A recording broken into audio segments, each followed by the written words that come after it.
everybody? It's Jack Pickleson yet again for a YouTube video. I'm back. How's it going, everybody? And I'm here to talk about Rivals 2. Yes, the beta was this past weekend. I actually got a chance to play it. Thanks Sauron for that and his all-seeing eye. It was fun. It was really enjoyable. I had a blast. I had an actual blast. And I'm gonna talk about my initial thoughts, my take on it, my thinky thoughts. And I'm sure some of you are like, what are you talking about? Why are you talking about this? Like, what? For context, for those of you who don't know, I played Project M competitively for like almost a decade. And I played Rivals 1, not nearly as competitively, but, I did play it for a very long time. Like, since it... Before the goat lady got into the game, if that tells you anything. So yeah.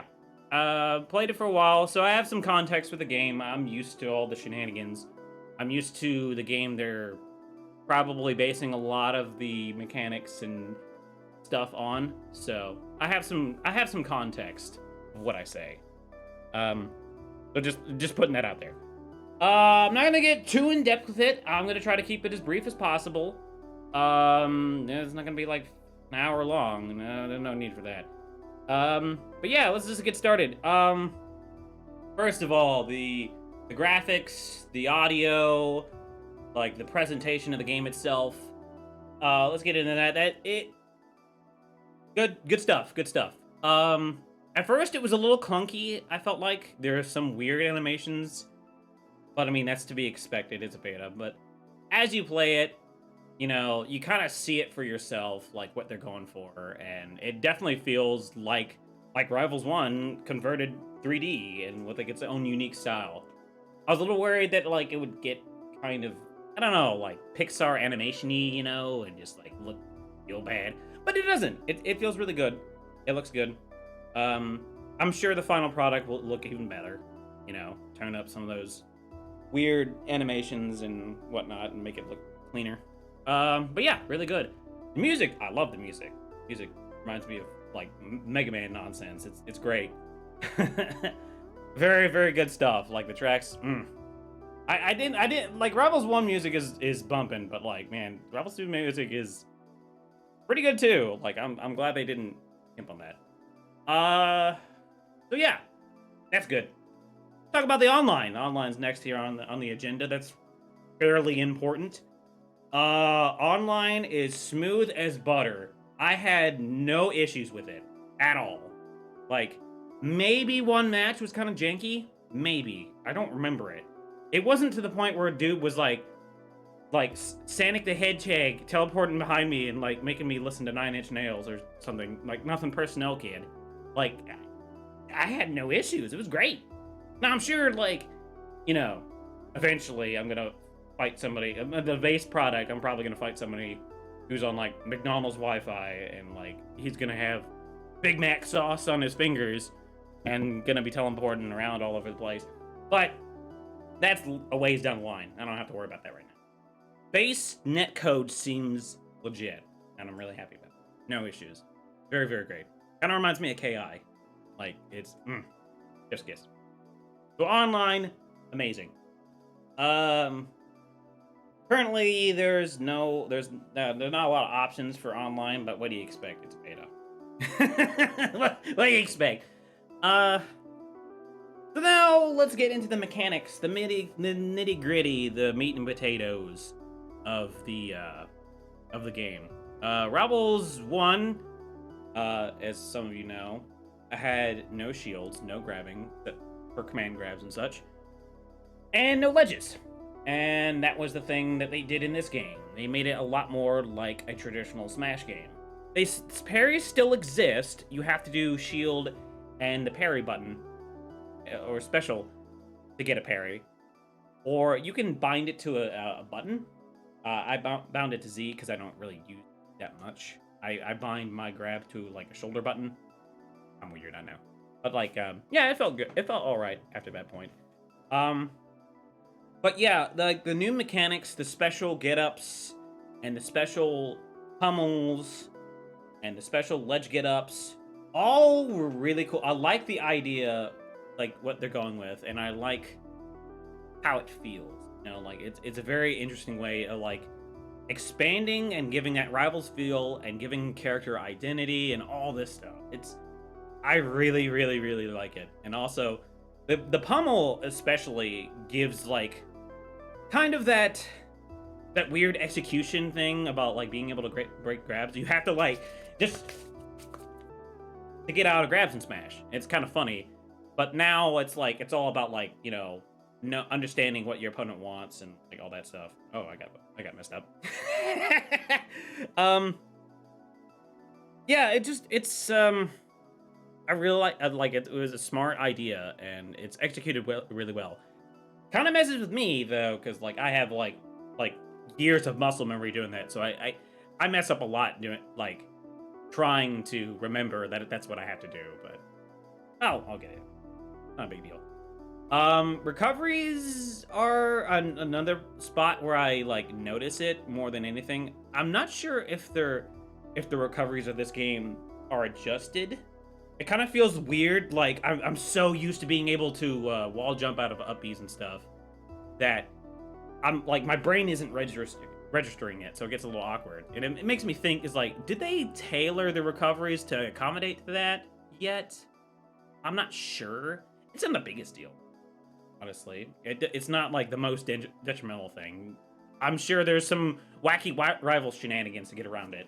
So, but yeah, like I think the mechanics are fantastic. As an aside, it like again, if you cornered me at a party and I had to tell you a thing I'd be skeptical about mechanic wise, I think knockback scaling might be a little too low on some moves. Damage in this game kind of seems low comparatively to other Smash games, so like loosely, but you know what I mean. It seems like low percent things like down tilts and combo starters like kind of just go on forever, like at like every percent. So I wonder if like that could be that's not the biggest deal because it didn't feel too bad. It just like something that they might want to consider along the road, you know, before it gets too. And that might just be me. I don't know, but it kind of feels like that.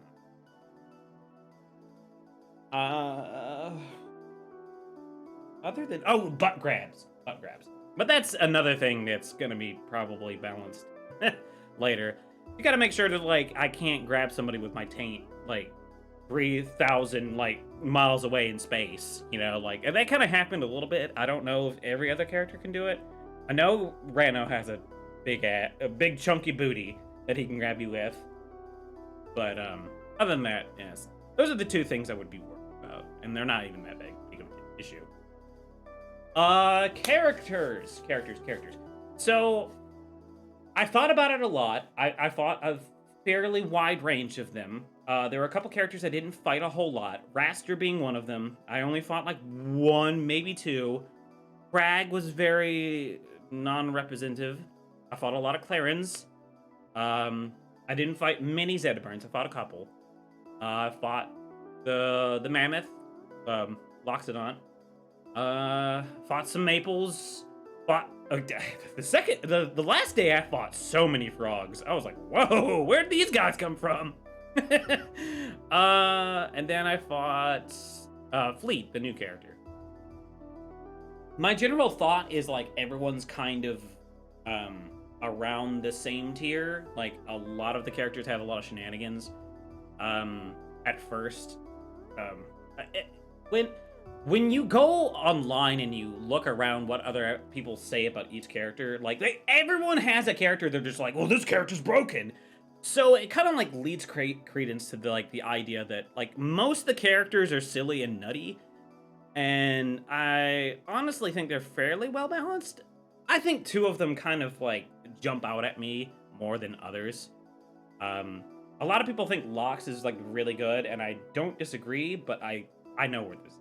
He's a big body. He's going to be the worst character. Like later on.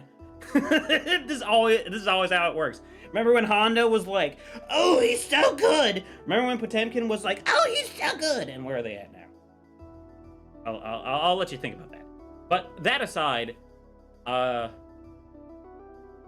they're all pretty close to each other. It's nothing super egregious. Even the characters I think are probably better than most are not in another universe. One of them might be clearly better than everybody else, but it's not. It's not to the point where you can't deal with it. Nothing insane. The mechanics of the game don't allow that kind of. But like everyone has like a lot of expression and character identity. I don't really feel like anyone's derivative. I don't think like there's just like a lot of expression with the characters. That's good. Overall, big thumbs up for me. Big thumbs up. I might do like a breakdown of like well, not a breakdown of all the characters, but like more so going into it, because that conversation's like a lot bigger than I would like it to be. If I talk about that, I'll be going on for much longer. So I'll just leave it at that. But yeah, I think everyone's playable, and to a reasonable. Nothing. It's not something that's like, oh well, you can win a tournament with him if you're like, you've been playing him for 20 years and you like went to the hyperbolic time chamber and actually fused with Goku and then came back. Nothing like that. Like, it's reasonable with everybody. And my comment earlier about Locks may not come true. He might be the best character in the game. Who knows? Very, very early to tell. But I'm just saying that, like, a lot of people just, like, are... I think it's pretty comical, like, how people are just like... And it's a beta. What are you doing? It's pretty funny. I love the discourse. It's quite amusing. But anyway, I'm gonna get out of here. TLDR, like, Rivals 2 might be the game. Might be the game. Probably not, but it was really fun. I really enjoyed it. Just a really fun experience. I can't wait for the next one.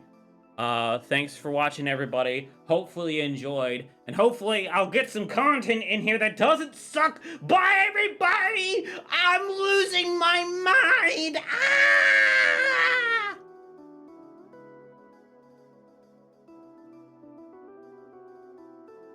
What?